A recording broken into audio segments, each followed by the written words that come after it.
ਸਾਰੇ ਹੀ ਦੋਸਤਾਂ ਨੂੰ ਪਿਆਰ ਭਰੀ ਸਤਿ ਸ਼੍ਰੀ ਅਕਾਲ। ਮੈਂ ਬੇਅੰਤ ਵਾਜਵਾ ਲੈ ਕੇ ਹਾਜ਼ਰ ਹਾਂ ਨਾਵਲ 12 ਤਾਲੀ, ਜਿਹਦੇ ਰਚਨਾਕਾਰ ਨੇ ਰਾਮ ਸਰੂਪ ਅਣਖੀ ਜੀ। ਆਓ ਸ਼ੁਰੂ ਕਰਦੇ ਹਾਂ 12 ਤਾਲੀ ਦਾ ਅਗਲਾ ਐਪੀਸੋਡ। 12 ਤਾਲੀ ਦੇ ਅਗਲੇ ਪਾਤਰ ਦੀ ਗੱਲ ਕਰਾਂਗੇ ਗਿੰਦਰ ਚਮਿਆਰ ਦੀ। ਸਾਰੇ ਹੀ ਸਰੋਤਿਆਂ ਨੂੰ ਮੈਂ ਦੱਸ ਦੇਣਾ ਚਾਹਣਾ, ਇਸ ਨਾਵਲ ਦੇ ਵਿੱਚ ਰਾਮ ਸਰੂਪ ਅਣਖੀ ਦੀ ਮੌਲਿਕ ਰਚਨਾ ਦੇ ਵਿੱਚ ਕੋਈ ਬਦਲਾਅ ਨਹੀਂ ਕੀਤਾ ਗਿਆ। ਇਸ ਕਰਕੇ ਕੋਈ ਵੀ ਸ਼ਬਦ ਮੈਂ ਆਪਣੇ ਕੋਲੋਂ ਕੋਈ ਵੀ ਸ਼ਬਦ ਨੂੰ ਜੋੜਿਆ ਨਹੀਂ ਹੈ। ਸੋ ਸ਼ੁਰੂ ਕਰਦੇ ਹਾਂ ਰਾਮ ਸਰੂਪ ਅਣਖੀ ਦਾ ਨਾਵਲ 12 ਤਾਲੀ। ਉਹਦਾ ਰੰਗ ਕਾਲਾ ਸੀ, ਮੂੰਹ ਉੱਤੇ ਵੱਡੀ ਮਾਤਾ ਦੇ ਦਾਗ, ਅੱਖਾਂ ਛੋਟੀਆਂ ਛੋਟੀਆਂ ਸਨ ਪਰ ਤਿੱਖੀਆਂ ਅਤੇ ਚਮਕਦਾਰ ਕਾਲੀਆਂ ਅੱਖਾਂ। ਨੱਕ ਵੱਡਾ ਸੀ ਪਰ ਇੰਨਾ ਤਿੱਖਾ ਨਹੀਂ ਸੀ। ਉਹ ਨਿੱਕੀਆਂ ਨਿੱਕੀਆਂ ਮੁੱਛਾਂ ਨੂੰ ਵੱਟ ਦੇ ਕੇ ਰੱਖਦਾ। ਦਾੜੀ ਖੋਦੀ ਸੀ। ਉਹਦਾ ਕੱਦ ਲੰਬਾ ਸੀ, ਚੁਗਾਠਾ ਵੱਡਾ, ਹਿੱਕ ਸੱਜ ਜਿੰਨੀ ਚੌੜੀ। ਉਹਦੇ ਹੱਥ ਜਿਵੇਂ ਗਿਰਜਾਂ ਦੇ ਪਾਂਚੇ ਹੋਣ, ਲੰਬੇ ਲੰਬੇ ਨਹੁੰ। ਉਹਨਾਂ ਦੀ ਬਰਾਦਰੀ ਵਿੱਚ ਸ਼ਾਇਦ ਨਹੁੰ ਕੱਟਣ ਦਾ ਰਿਵਾਜ ਨਹੀਂ ਸੀ। ਉਹ ਤੋਂ ਕਾਲ ਨਾਲ ਨਹੀਂ ਤੁਰਿਆ ਜਾਂਦਾ ਸੀ। ਝੂਟੇ ਜਿਹੇ ਮਾਰ ਕੇ ਪੈਰ ਪੁੱਟਦਾ। ਪੈਰ ਲੰਬੇ ਸਨ। ਉਹਦੀ ਜੁੱਤੀ ਨੂੰ ਡੇਢਾ ਸਵਾਇਆ ਚੰਮ ਲੱਗਦਾ ਹੋਵੇਗਾ। ਕੰਨਾਂ ਤੋਂ ਘੱਟ ਸੁਣਦਾ। ਗਿੰਦਰ ਕਹੋ ਗਿੰਦਰੀ ਚਾਹੇ ਜੋਗਿੰਦਰ ਸਿਓ, ਉਹਨੂੰ ਕੋਈ ਫਰਕ ਨਹੀਂ ਪੈਂਦਾ ਸੀ। ਰਲਾ ਮਿਲਾ ਕੇ ਉਹ ਬਸ ਗਿੰਦਰ ਚਮਿਆਰ ਸੀ। ਉਹ 10-12 ਸਾਲ ਦੀ ਉਮਰ ਵਿੱਚ ਹੀ ਜੱਟਾਂ ਨਾਲ ਪਾਲੀ ਰਲਣ ਲੱਗ ਪਿਆ ਸੀ। ਛੋਟੀ ਉਮਰ ਤੋਂ ਹੀ ਉਹਦੀ ਖੁਰਾਕ ਬਹੁਤ ਸੀ। ਕਣਕ ਦੀਆਂ ਹੁੰਦੀਆਂ ਚਾਹੇ ਮੱਕੀ ਦੀਆਂ, ਉਹ 10 ਰੋਟੀਆਂ ਹੀ ਖਾਂਦਾ। ਕੌਲਾ ਦਾਲ ਦਾ ਭਰਿਆ, ਇੱਕ ਰੋਟੀ ਦੀਆਂ 4 ਬੁਰਕੀਆਂ ਹੀ ਕਰਦਾ। ਬੁਰਕੀ ਤੋੜਦਾ ਅਤੇ ਦਾਲ ਵਿੱਚ ਲਵੇੜ ਕੇ ਮੂੰਹ ਵਿੱਚ ਪਾ ਲੈਂਦਾ। ਚੱਪ ਚੱਪ ਕਰਕੇ ਖਾਂਦਾ। ਮਗਰੋਂ 2 ਛੰਨੇ ਲੱਸੀ ਦੇ ਪੀ ਜਾਂਦਾ ਸੀ। ਜਿਉਂ-ਜਿਉਂ ਉਹਦੀ ਉਮਰ ਵੱਧਦੀ ਜਾਂਦੀ, ਉਹਦੀਆਂ ਰੋਟੀਆਂ ਵੀ ਵੱਧਦੀਆਂ ਜਾਂਦੀਆਂ। ਕੋਈ ਤਕੜਾ ਘਰ ਹੀ ਉਹਨੂੰ ਪਾਲੀ ਰੱਖਦਾ, ਜਿਹੜਾ ਇੰਨੀਆਂ ਰੋਟੀਆਂ ਖਵਾ ਸਕਦਾ। 17-18 ਸਾਲ ਦੀ ਉਮਰ ਤੱਕ ਉਹ ਪੂਰਾ ਜਵਾਨ ਭਰ ਗਿਆ। ਜਰਵਾਣਾ ਵੀ ਬੜਾ ਸੀ। ਝੋਟੀ ਦਾ ਸਿੰਗ ਫੜ ਕੇ ਥਾਂ ਦੀ ਥਾਂ ਖੜਾ ਲੈਂਦਾ। ਝੋਟੀ ਨੂੰ ਹਿੱਲਣ ਨਹੀਂ ਦਿੰਦਾ ਸੀ। ਉਹ ਮੱਝ ਦੀ ਵੱਖੀ ਵਿੱਚ ਕੂਣੀ ਦੀ ਹੁੱਜ ਮਾਰਦਾ ਤਾਂ ਮੱਝ ਨੀਵੀਂ ਹੋ ਜਾਂਦੀ ਅਤੇ ਕੰਮਣ ਲੱਗਦੀ। ਗਿੰਦਰ ਦਾ ਪਿਓ ਜੁੱਤੀਆਂ ਸਿਉਂਦਾ ਹੁੰਦਾ। ਉਹਦੇ ਹੱਥਾਂ ਵਿੱਚ ਕਲਾ ਸੀ। ਜਿਉਣੇ ਜਿਹੀ ਜੁੱਤੀ ਨਹੀਂ ਬਣਦੀ ਸੀ ਕਿਸੇ ਚਮਿਆਰ ਤੋਂ। ਜਿਵੇਂ ਮਸ਼ੀਨ ਵਿੱਚੋਂ ਕੱਢੀ ਹੋਵੇ, ਉਹਦੀ ਬਣੀ ਜੁੱਤੀ ਪੈਰਾਂ ਵਿੱਚ ਉੱਡੂ ਉੱਡੂ ਕਰਦੀ ਲੱਗਦੀ ਨਹੀਂ ਸੀ, ਨਾ ਮੋਕਲੀ ਨਾ ਤੰਗ। ਬੰਦੇ ਦਾ ਪੈਰ ਉਹਦੇ ਦਿਮਾਗ ਵਿੱਚ ਨਕਸ਼ਾ ਬਣ ਕੇ ਬੈਠ ਜਾਂਦਾ। ਉਹ ਕਦੇ-ਕਦੇ ਹੀ ਨਵੀਂ ਜੁੱਤੀ ਨੂੰ ਕਲਬੂਤ ਦਿੰਦਾ। ਉਹ ਪਹਿਲਾਂ ਹੀ ਪੂਰੀ ਤਰ੍ਹਾਂ ਤਿਆਰ ਹੁੰਦੀ ਸੀ, ਪਰ ਜਿਉਣੇ ਨੇ ਗਿੰਦਰ ਨੂੰ ਜੁੱਤੀਆਂ ਦੇ ਇਸ ਬੈਠਕ ਦੇ ਕੰਮ ਵਿੱਚ ਨਹੀਂ ਪਾਇਆ ਸੀ। ਜਿਉਣਾ ਆਖਦਾ ਹੁੰਦਾ, ਦਰਜੀ ਮਿਸਤਰੀ ਤੇ ਰਮਦਾਸੀਏ ਲੱਤਾਂ ਦੇ ਆਰੀ ਹੁੰਦੇ ਨੇ, ਸਾਰਾ ਦਿਨ ਬੈਠਿਆਂ ਦੀਆਂ ਖੁੱਚਾਂ ਮਰ ਜਾਂਦੀਆਂ ਹਨ। ਜਿਉਣੇ ਨੇ ਪਹਿਲੇ ਦਿਨੋਂ ਦੇਖ ਲਿਆ ਸੀ ਗਿੰਦਰ ਦੇ ਹੱਥ ਜੁੱਤੀਆਂ ਸਿਉਣ ਵਾਲੇ ਨਹੀਂ ਸਨ। ਉਹਦਾ ਸਰੀਰ ਤਾਂ ਕਿਸੇ ਹੋਰ ਕੰਮ ਲਈ ਹੀ ਸੀ। ਤੇ ਫਿਰ ਰਮਦਾਸੀਆਂ ਨੂੰ ਤਾਂ 2 ਹੀ ਕੰਮ ਸਨ, ਜੁੱਤੀਆਂ ਜਾਂ ਖੇਤੀ ਦਾ ਕੰਮ। ਹਾਲੀ ਤੋਂ ਬਿਨਾਂ ਖੇਤੀ ਦੇ ਬਾਕੀ ਕੰਮ ਉਹ ਪਹਿਲਾਂ ਹੀ ਕਰਦਾ ਸੀ। ਜੱਟ ਉਹ ਤੋਂ ਸਾਰਾ ਦਿਨ ਜਾਂ ਹਰ ਰੋਜ਼ ਮੈਸਾਂ ਹੀ ਥੋੜਾ ਚਰਾਉਂਦੇ। ਉਹ ਤੋਂ ਹੋਰ ਬਹੁਤ ਸਾਰੇ ਕੰਮ ਕਰਾਉਂਦੇ। ਉਹ ਆਖਦੇ, ਸਾਲਿਆ ਆਟੇ ਦੀ ਪ੍ਰਾਂਤ ਖਾ ਜਾਣਾ, ਇੱਧਰ ਹੁਣ ਕਪਾਹ ਵੀ ਗੁੱਡ, ਖਾਲ ਘੜ ਜਾਂ ਖਾਲ ਦੇ ਨੱਕੇ ਵੱਢ। ਪਾਲੀ ਦਾ ਕੰਮ ਤਾਂ ਉਹਨੇ ਕਈ ਜੱਟਾਂ ਦੇ ਕੀਤਾ। ਗੰਧੂਰ ਸਿੰਘ ਬੜਾ ਸੁਹਿਰਦ ਜੱਟ ਸੀ। ਆਖਦਾ ਰਹਿੰਦਾ, ਓਏ ਭਾਈ ਤੂੰ ਸਾਰੀ ਉਮਰ ਪਾਲੀ ਹੀ ਰਹਿਣਾ ਜਾਂ ਗਾਹਾਂ ਵੀ ਤੁਰੇਗਾ? ਕਦੇ ਹਲ ਵਾਹਿਆ ਕਰ, ਬੀ ਪਾਉਣਾ ਸਿੱਖ। ਉਹ ਆਪ ਹਲ ਵਾਹੁੰਦਾ ਤਾਂ ਕਦੇ-ਕਦੇ ਮੁੰਨਾ ਗਿੰਦਰ ਦੇ ਹੱਥ ਵੀ ਫੜਾ ਦਿੰਦਾ। ਆਪ ਉਹਦੇ ਨਾਲ ਤੁਰਦਾ। ਸਾਹਮਣੇ ਰੱਖ ਨਿਗਾਹ, ਚੌਂ ਕੰਨੀ ਨਹੀਂ ਦੇਖਣਾ। ਦੇਖ ਚੌ ਬਲਦ ਦੇ ਪੈਰ ਕੰਨੀ ਜਾਂਦੀ ਐ। ਇੱਕ ਓਰਾ ਕੱਢ ਕੇ ਵੀ ਗਿੰਦਰ ਦਾ ਸਾਹ ਚੜ ਜਾਂਦਾ। ਬਸ ਐਵੇਂ ਜਿਵੇਂ ਸਿੱਖ ਜੇਗਾ। ਜਿੱਦਣ ਧੁੜਕੂ ਚੱਕਿਆ ਗਿਆ ਨਾ ਤੇਰਾ, ਉਦਣ ਹਾਲੀ ਬਣ ਗਿਆ ਸਮਝ। ਗਿੰਦਰ ਨੂੰ ਲੱਗਦਾ ਜਿਵੇਂ ਗੰਧੂਰ ਨੂੰ ਉਹਦਾ ਪਿਓ ਹੋਵੇ ਅਤੇ ਉਹਨੂੰ ਤਾੜ ਕੇ ਕੰਮ ਸਿਖਾ ਰਿਹਾ ਹੋਵੇ। ਤੇ ਫੇਰ ਗੰਧੂਰ ਨੇ ਗਿੰਦਰ ਨੂੰ ਪੋਰ ਨਾਲ ਬੀਜਣਾ ਵੀ ਸਿਖਾ ਦਿੱਤਾ ਸੀ। ਕਣਕ ਬੀਜਣੀ, ਕਪਾਹ ਦੇ ਬੜੇਵਿਆਂ ਦਾ ਸਿੱਟਾ, ਜਵਾਰ ਬੀਜਣੀ ਸਿਖਾਈ ਉਹਨੂੰ। ਅਗਲੇ ਸਾਲ ਹੀ ਗੰਧੂਰ ਨੇ ਹੋਰ ਪਾਲੀ ਰੱਖ ਲਿਆ ਅਤੇ ਗਿੰਦਰ ਸੀਰੀ ਦਾ ਕੰਮ ਕਰਨ ਲੱਗਿਆ। ਉਹ ਲਗਾਤਾਰ 7 ਸਾਲ ਗੰਧੂਰ ਸਿੰਘ ਨਾਲ ਹੀ ਸੀਰੀ ਰਿਹਾ। ਗੰਧੂਰ ਸਿੰਘ ਦੀ ਘਰਵਾਲੀ ਵੀ ਚੰਗੀ ਸੀ। ਗਿੰਦਰ ਨੂੰ ਚੰਗਾ ਤੇ ਰੱਜਵਾਂ ਖਾਣ ਪੀਣ ਨੂੰ ਦਿੰਦੀ। ਉਹਨਾਂ ਦੇ 2 ਮੁੰਡੇ ਸਨ ਅਤੇ ਇੱਕ ਕੁੜੀ। ਤਿੰਨੇ ਜਵਾਕ ਸਕੂਲ ਜਾਣ ਲੱਗੇ ਸਨ। ਗੰਧੂਰ ਸਿੰਘ ਚਾਹੁੰਦਾ ਸੀ ਉਹਦੇ ਮੁੰਡੇ ਪੜ੍ਹ ਲਿਖ ਕੇ ਸਰਕਾਰੀ ਨੌਕਰੀਆਂ ਕਰਨ, ਸ਼ਾਮ ਵਿੱਚ ਬੈਠਿਆ ਕਰਨ ਤੇ ਐਸ਼ ਕਰਨ। ਖੇਤੀ ਦੇ ਕੰਮ ਵਿੱਚ ਤਾਂ ਮਿੱਟੀ ਨਾਲ ਮਿੱਟੀ ਹੋਣਾ ਹੈ। ਕੁੜੀ ਵੱਡੀ ਸੀ। 10 ਜਮਾਤਾਂ ਕਰਾਈਆਂ ਤੇ ਚੰਗੇ ਖਾਂਦੇ ਪੀਂਦੇ ਘਰ ਵਿਆਹ ਦਿੱਤੀ। ਦੋਵੇਂ ਮੁੰਡਿਆਂ ਨੇ 14 ਪਾਸ ਕੀਤੀਆਂ। 10ਵੀਂ ਤੱਕ ਉਹ ਧਰਮਗੜ੍ਹ ਹੀ ਪੜ੍ਹੇ ਅਤੇ ਫਿਰ ਬਰਨਾਲੇ ਕਾਲਜ ਜਾਣ ਲੱਗੇ। ਫਿਰ ਤੁਰ ਕੇ ਗੰਧੂਰ ਸਿੰਘ ਨੇ ਉਹਨਾਂ ਨੂੰ ਸਰਕਾਰੀ ਨੌਕਰੀਆਂ ਵੀ ਦਵਾ ਦਿੱਤੀਆਂ ਸਨ। ਉਹ ਬਹੁਤ ਚੰਗੇ ਘਰੀ ਵਿਆਹੇ ਗਏ ਸਨ ਤੇ ਫਿਰ ਬਹੂਆਂ ਨੂੰ ਲੈ ਕੇ ਦੂਰ ਸ਼ਹਿਰਾਂ ਵਿੱਚ ਆਪਣੀ ਨੌਕਰੀਆਂ ਵਾਲੀ ਥਾਵਾਂ ਤੇ ਰਹਿਣ ਲੱਗੇ। ਕਦੇ-ਕਦੇ ਪਿੰਡ ਮਿਲਣ ਆਉਂਦੇ। ਉਦੋਂ ਤੱਕ ਗੰਧੂਰ ਸਿੰਘ ਸਰੀਰ ਪੱਖੋਂ ਹਾਰ ਗਿਆ ਸੀ। ਪਹਿਲਾਂ ਵਾਂਗ ਖੇਤਾਂ ਵਿੱਚ ਉਹ ਤੋਂ ਕੰਮ ਨਹੀਂ ਹੁੰਦਾ ਸੀ। ਖੇਤੀ ਕਰਨ ਦੀ ਫਿਰ ਲੋੜ ਵੀ ਕੋਈ ਨਹੀਂ ਸੀ। ਜ਼ਮੀਨ ਵੀ ਥੋੜੀ ਸੀ, ਸਿਰਫ 18 ਕਿੱਲੇ ਇੱਕੋ ਥਾਂ ਸੀ। ਨਹਿਰ ਦਾ ਪਾਣੀ ਲੱਗਦਾ, ਇੰਜਣ ਵੀ ਲੱਗਿਆ ਹੋਇਆ ਸੀ। ਉਹ ਆਪਣੀ ਜ਼ਮੀਨ ਹਿੱਸੇ ਉੱਤੇ ਦੇਣ ਲੱਗਿਆ। ਖੇਤ ਜਾ ਕੇ ਉਂਝ ਫਸਲਵਾੜੀ ਦੀ ਨਿਗਰਾਨੀ ਕਰਦਾ। ਗਿੰਦਰ ਆਪ ਚਾਹੇ ਵਿਹਲਾ ਹੋ ਗਿਆ ਸੀ। 7 ਸਾਲ ਉਹ ਆਪਣੇ ਬਾਂਗ ਘਰ ਵਿੱਚ ਹੀ ਉਹਨਾਂ ਨਾਲ ਸੀਰੀ ਰਿਹਾ। ਜਦੋਂ ਹੁਣ ਇਹੀ ਕੰਮ ਕਰਨਾ ਸੀ, ਉਹ ਭਾਨ ਸਿੰਘ ਨਾਲ ਸੀਰੀ ਜਾ ਰਲਿਆ। ਭਾਨ ਸਿੰਘ ਕੋਲ 20 ਕਿੱਲੇ ਜ਼ਮੀਨ ਸੀ। ਉਹ ਇੱਕ ਸੀਰੀ ਰੱਖਦਾ ਅਤੇ ਇੱਕ ਪਾਲੀ ਨੌਕਰ ਦਾ ਕੰਮ ਵੀ ਕਰਦਾ। ਭਾਨ ਸਿੰਘ ਦੇ 5 ਜਵਾਕ ਸਨ। ਜਿਸ ਵੇਲੇ ਗਿੰਦਰ ਉਹਨਾਂ ਨਾਲ ਰਲਿਆ, 2 ਕੁੜੀਆਂ ਵਿਆਹੀਆਂ ਜਾ ਚੁੱਕੀਆਂ ਸਨ। ਛੋਟਾ ਮੁੰਡਾ ਸਕੂਲ ਜਾਂਦਾ ਸੀ। ਵੱਡਾ ਮੁੰਡਾ ਹਰਦੇਵ 20-22 ਸਾਲ ਦਾ ਸੀ। ਭਾਨ ਸਿੰਘ ਨਾਲ ਖੇਤੀ ਦਾ ਕੰਮ ਕਰਦਾ। ਇੱਕ ਕੁੜੀ ਜਿਹੜੀ ਹਲੇ ਵਿਆਹੁਣੀ ਸੀ, ਉਹਦੇ ਲਈ ਉਹ ਟਿਕਾਣਾ ਲੱਭਦੇ ਫਿਰਦੇ ਸਨ। 3 ਕੁੜੀਆਂ ਵੱਡੀਆਂ ਸਨ, ਮੁੰਡੇ ਛੋਟੇ। ਹਰਦੇਵ ਖੇਤੀ ਦੇ ਕੰਮ ਵਿੱਚ ਹੁਸ਼ਿਆਰ ਸੀ, ਕੰਮ ਕਰਨ ਤਕੜਾ ਅਤੇ ਛੋਟਾ ਗੁਰਦੇਵ ਪੜ੍ਹਾਈ ਵਿੱਚ ਤਿੱਖਾ ਸੀ। ਉਹ ਕਦੇ ਵੀ ਸਕੂਲ ਜਾਣ ਤੋਂ ਅਟਕਿਆ ਨਹੀਂ ਸੀ। ਭਾਨ ਸਿੰਘ ਖੇਤੀ ਦਾ ਕੰਮ ਤਾਂ ਸਿਰ ਸੁੱਟ ਕੇ ਕਰਦਾ, ਪਰ ਅਕਲ ਪੱਖੋਂ ਉਹਦੀ ਮੋਟੀ ਬੁੱਧੀ ਸੀ। ਸ਼ਕਲੋਂ ਵੀ ਕਸੋਬਲਾ ਸੀ। ਕਈ ਦਿਨ ਨਹਾਉਂਦਾ ਨਹੀਂ ਸੀ। ਦਾੜੀ ਮੁੱਛਾਂ ਸਵਾਰ ਕੇ ਨਹੀਂ ਰੱਖਦਾ ਸੀ। ਬਾਲ ਮੂੰਹ ਵਿੱਚ ਪਈ ਜਾਂਦੇ, ਕਦੇ ਮੁੱਛਾਂ ਦਾੜੀ ਉੱਤੇ, ਕਦੇ ਨੱਕ ਦਾ ਸੀਂਢ ਜੰਮਿਆ ਹੁੰਦਾ। ਗਲ ਖੱਦਰ ਦਾ ਕੁੜਤਾ ਪਾਉਂਦਾ, ਮੈਲ ਦਾ ਭਰਿਆ, ਬਟਨ ਹਮੇਸ਼ਾ ਟੁੱਟੇ ਹੁੰਦੇ। ਨੰਗੀ ਹਿੱਕ ਰਹਿੰਦੀ ਸੀ, ਤੇੜ ਕਹਾਈ ਹੁੰਦੀ। ਉੱਤੋਂ ਦੀ ਮੈਲੀ ਜਹੀ ਚਿੱਟੀ ਚਾਦਰ ਬੰਨ੍ਹਦਾ। ਸਿਰ ਉੱਤੇ ਚਿਰਾਂ ਪੁਰਾਣੀ ਪੱਗ ਬੰਨ੍ਹਦਾ ਨਹੀਂ, ਬਸ ਰੱਸੇ ਵਾਂਗ ਬਲੇਟ ਲੈਂਦਾ ਸੀ। ਕੁੜੀਆਂ ਰੌਲਾ ਪਾਉਂਦੀਆਂ ਰਹਿ ਜਾਂਦੀਆਂ, ਲਿਆ ਬਾਪੂ ਲੀੜੇ ਧੋ ਦੀਏ ਤੇਰੇ, ਪਰ ਉਹ ਮੰਨਦਾ ਨਹੀਂ ਸੀ ਅਤੇ ਕਦੇ ਖੇਤ ਨੂੰ ਤੁਰਿਆ ਜਾਂਦਾ ਹੀ ਰੋਟੀ ਖਾਂਦਾ ਜਾਂਦਾ। ਪੈਰਾਂ ਵਿੱਚ ਫਿੱਡੇ ਸਿੱਤਰ, ਜਿਨ੍ਹਾਂ ਦੀ ਧੂੜ ਉਹਦੀ ਪਿੱਠ ਉੱਤੇ ਪੈਂਦੀ ਰਹਿੰਦੀ। ਹਮੀਰੋ ਨੇ ਉਹਨੂੰ ਇੱਕ ਦਿਨ ਵੀ ਪਸੰਦ ਨਹੀਂ ਕੀਤਾ ਸੀ। ਫਿਰ ਉਹਦੇ ਜਵਾਕ ਜੰਮੀ ਜਾਂਦੀ। ਉਹ ਇੱਧਰ ਉੱਧਰ ਵੀ ਮੂੰਹ ਮਾਰਦੀ, ਪਰ ਭਾਨ ਸਿੰਘ ਨੂੰ ਉਹਦੀ ਕੋਈ ਪਰਵਾਹ ਨਹੀਂ ਸੀ। ਉਹਨੇ ਇੱਕ ਦਿਨ ਵੀ ਕਦੇ ਹਮੀਰੋ ਉੱਤੇ ਕੋਈ ਸ਼ੱਕ ਨਹੀਂ ਕੀਤਾ ਸੀ। ਦੁਪਹਿਰ ਦੀ ਰੋਟੀ ਤਾਂ ਸਭ ਨੂੰ ਖੇਤ ਪਹੁੰਚ ਜਾਂਦੀ। ਆਥਣ ਦੀ ਰੋਟੀ ਗਿੰਦਰ ਉਹਨਾਂ ਦੇ ਘਰੋਂ ਖਾ ਕੇ ਜਾਂਦਾ ਸੀ। ਦੁੱਧ ਵਧਾਉਣ ਤੋਂ ਬਾਅਦ ਉਹਨੂੰ ਤੌੜੀ ਦਾ ਦੁੱਧ ਵੀ ਦਿੱਤਾ ਜਾਂਦਾ। ਗਿੰਦਰ ਨੂੰ ਸੀਰੀ ਰਲੇ ਨੂੰ ਥੋੜੇ ਦਿਨ ਹੀ ਹੋਏ ਸਨ ਕਿ ਹਮੀਰੋ ਉਹਦੇ ਰੋਟੀ ਟੁੱਕ ਦਾ ਖਾਸ ਖਿਆਲ ਰੱਖਣ ਲੱਗੀ। ਉਹਦੀ ਦਾਲ ਸਬਜ਼ੀ ਵਿੱਚ ਉੱਤੋਂ ਦੀ ਘਿਓ ਪਾ ਦਿੰਦੀ। ਜੇ ਕਦੇ ਕੁੜੀ ਉਹਨੂੰ ਰੋਟੀ ਫੜਾ ਚੁੱਕੀ ਹੁੰਦੀ ਤਾਂ ਹਮੀਰੋ ਚੁੱਲ੍ਹੇ ਮੂਹਰੋਂ ਉੱਠ ਕੇ ਰੋਟੀ ਪਕਾਉਂਦੀ ਉੱਠਦੀ ਅਤੇ ਕੌਲੀ ਵਿੱਚ ਤੱਤਾ ਕੀਤਾ ਘਿਓ ਉਹਦੀ ਦਾਲ ਸਬਜ਼ੀ ਵਿੱਚ ਪਾ ਕੇ ਆਉਂਦੀ। ਘਿਓ ਪਾਉਂਦੀ ਗਿੰਦਰ ਦੇ ਅੱਖਾਂ ਵਿੱਚ ਡੂੰਘਾ ਝਾਕਦੀ ਵੀ। ਤੌੜੀ ਦੇ ਦੁੱਧ ਵਿੱਚ ਉਹਨੂੰ ਮਲਾਈ ਪਾ ਕੇ ਦਿੰਦੀ।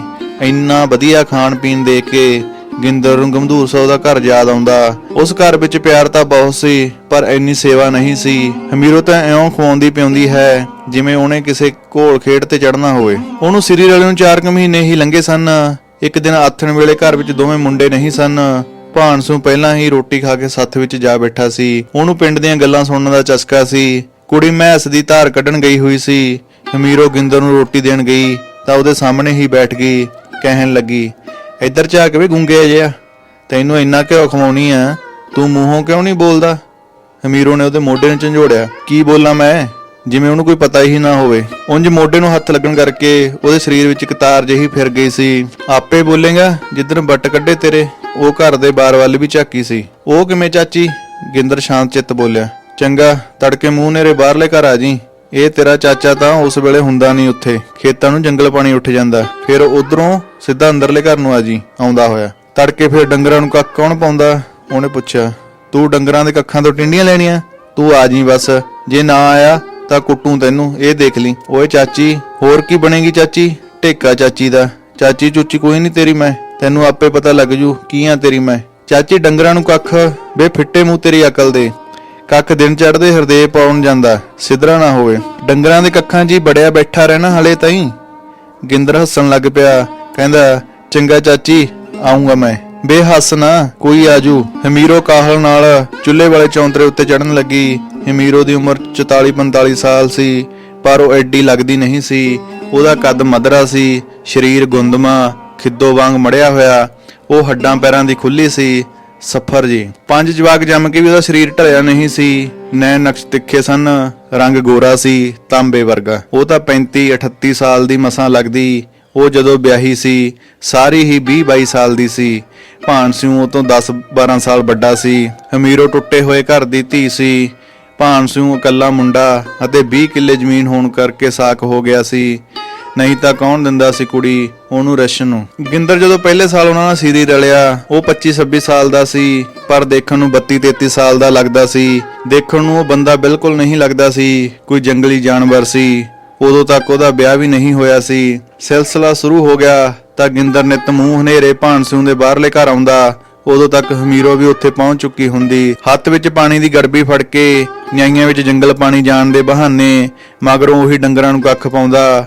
ਹਰਦੇਵ ਨੂੰ ਮੌਤ ਸੀ, ਹੁਣ ਉਹ ਜਦੋਂ ਮਰਜ਼ੀ ਮੰਜਾ ਛੱਡਦਾ। ਇਸ ਤਰ੍ਹਾਂ ਹੀ 4-5 ਸਾਲ ਲੰਘ ਗਏ। ਗਿੰਦਰ ਦੇ ਕੰਮ ਵਿੱਚ ਕੋਈ ਕਮੀ ਨਹੀਂ ਆਈ। ਉਹ ਦੇਹ ਤੋੜ ਕੇ ਖੇਤੀ ਦਾ ਕੰਮ ਕਰਦਾ। ਹਰਦੇਵ ਸਗੋਂ ਉਹਦੇ ਕਰਕੇ ਸੁਖਾਲਾ ਰਹਿੰਦਾ ਸੀ। ਹਮੀਰੋ ਤੇ ਗਿੰਦਰ ਦੇ ਸੰਬੰਧਾਂ ਵਿੱਚ ਕੋਈ ਕਮੀ ਨਹੀਂ ਆਈ। ਦੋਵੇਂ ਇੱਕ ਦੂਜੇ ਨੂੰ ਚਾਹ ਕੇ ਮਿਲਦੇ। ਜਿੱਦਣ ਦਾ ਗਿੰਦਰ ਉਹਨਾਂ ਦਾ ਸਿਰੀ ਰਲਿਆ ਸੀ, ਹਮੀਰੋ ਨੇ ਭਾਨ ਸਿੰਘ ਨੂੰ ਦੂਰ ਕਰ ਦਿੱਤਾ। ਉਹਨਾਂ ਦਾ ਤੀਵੀਂ ਆਦਮੀ ਵਾਲਾ ਕੋਈ ਸੰਬੰਧ ਨਹੀਂ ਰਹਿ ਗਿਆ ਸੀ। ਇਸ ਦੌਰਾਨ ਹਮੀਰੋ ਨੇ ਕੁੜੀ ਨੂੰ ਵਿਆਹ ਦਿੱਤਾ ਸੀ ਅਤੇ ਕੁਝ ਸਾਲ ਬਾਅਦ ਹਰਦੇਵ ਨੂੰ ਵੀ ਸਾਕ ਲੈ ਲਿਆ। ਬਹੂ ਘਰ ਆ ਗਈ। ਉਹਨੇ ਸਾਰਾ ਚੁੱਲ੍ਹਾ ਚੌਂਕਾ ਬਹੂ ਨੂੰ ਸੰਭਾਲ ਦਿੱਤਾ। ਆਪ ਵਿਹਲੀ ਹੋ ਗਈ, ਚੰਗਾ ਖਾਂਦੀ ਤੇ ਦੜਕਾਂਦੀ। ਉਹਨੂੰ ਕੋਈ ਬਿਮਾਰੀ ਨਹੀਂ ਸੀ। ਹਮੇਸ਼ਾ ਉਹਦੀ ਨਿਗਾਹ ਗਿੰਦਰ ਵਿੱਚ ਰਹਿੰਦੀ। ਤੜਕੇ ਮੂੰਹ ਹਨੇਰੇ ਤਾਂ ਉਹ ਮਿਲਦੇ ਹੀ ਸਨ। ਪਿੱਛੋਂ ਵੀ ਕਦੇ ਜੇ ਉਹਨਾਂ ਨੂੰ ਮੌਕਾ ਮਿਲਦਾ ਤਾਂ ਉਹ ਟਲਦੇ ਨਹੀਂ ਸਨ। ਗੁਰਦੇਵ 12 ਜਮਾਤਾਂ ਪਾਸ ਕਰ ਗਿਆ ਸੀ। ਭਾਨ ਸਿੰਘ ਨੇ ਇਲਾਕੇ ਦੇ ਐਮਐਲਏ ਮਗਰ ਪੈ ਕੇ ਗੁਰਦੇਵ ਸਿੰਘ ਨੂੰ ਪਟਵਾਰੀ ਭਰਤੀ ਕਰਵਾ ਦਿੱਤਾ ਸੀ।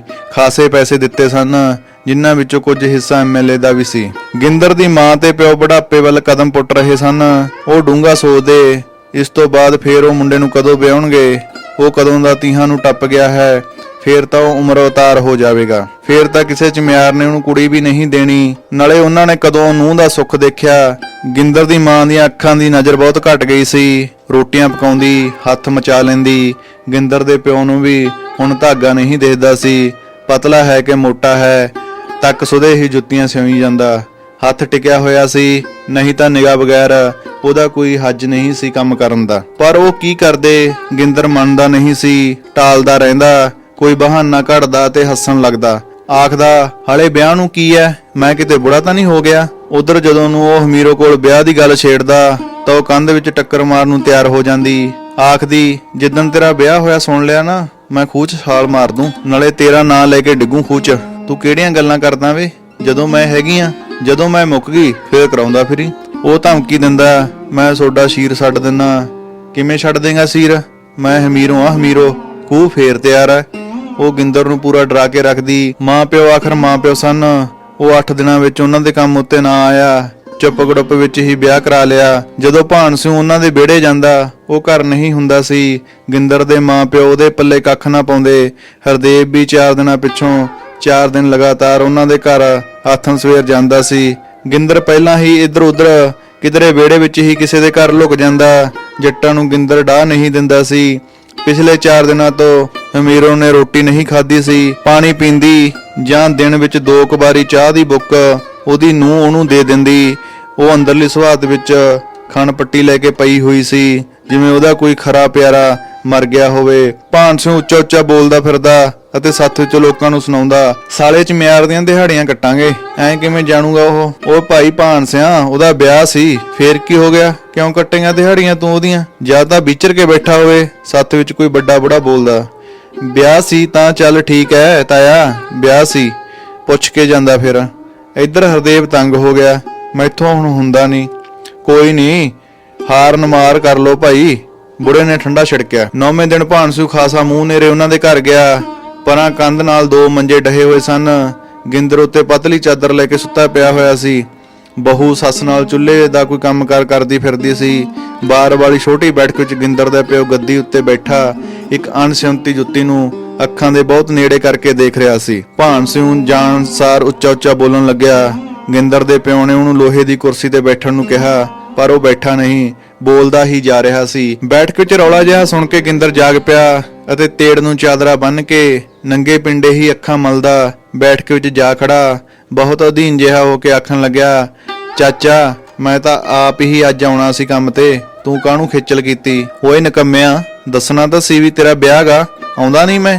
ਅਸੀਂ ਫਿਕਰ ਕਰੀ ਜਾਂਦੇ ਆ, ਤੇਰਾ ਕਪਾਹ ਸੁੱਕੀ ਜਾਂਦੀ ਆ। ਹਰਦੇਵ ਤੋਂ ਇਕੱਲੇ ਤੋਂ ਕਿੱਥੇ ਹੁੰਦਾ, ਮੈਂ ਤਾਂ ਬਸ ਅੱਜ ਆਉਣਾ ਹੀ ਸੀ ਆਪ। ਹਰਦੇਵ ਤਾਂ ਕਹਿੰਦਾ ਸੀ ਦਿਹਾੜੀਆਂ ਕੱਟਾਂਗੇ, 8 ਦਿਹਾੜੀਆਂ ਹੋ ਗਈਆਂ।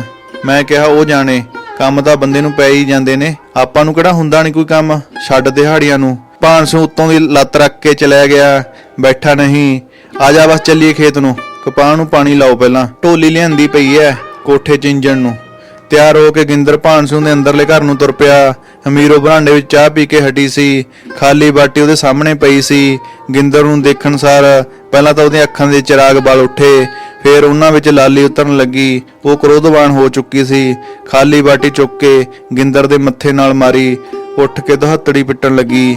ਚਿਮਿਆਰਾ ਵੇ ਤੂੰ ਸਾਰਾ ਘਰ ਖਾ ਗਿਆ ਮੇਰਾ, ਹੁਣ ਇੱਥੇ ਕੀ ਗੂੰ ਖਾਣਾ ਆ? ਜਾ ਮੁੜ ਜਾ ਇੰਨੇ ਪੈਰੀ, ਮੈਨੂੰ ਨਹੀਂ ਲੋੜ ਤੇਰੇ ਕੰਮ ਦੀ। ਉਹਦੇ ਬੋਲਾਂ ਵਿੱਚ ਪੂਰੀ ਜ਼ਹਿਰ ਸੀ।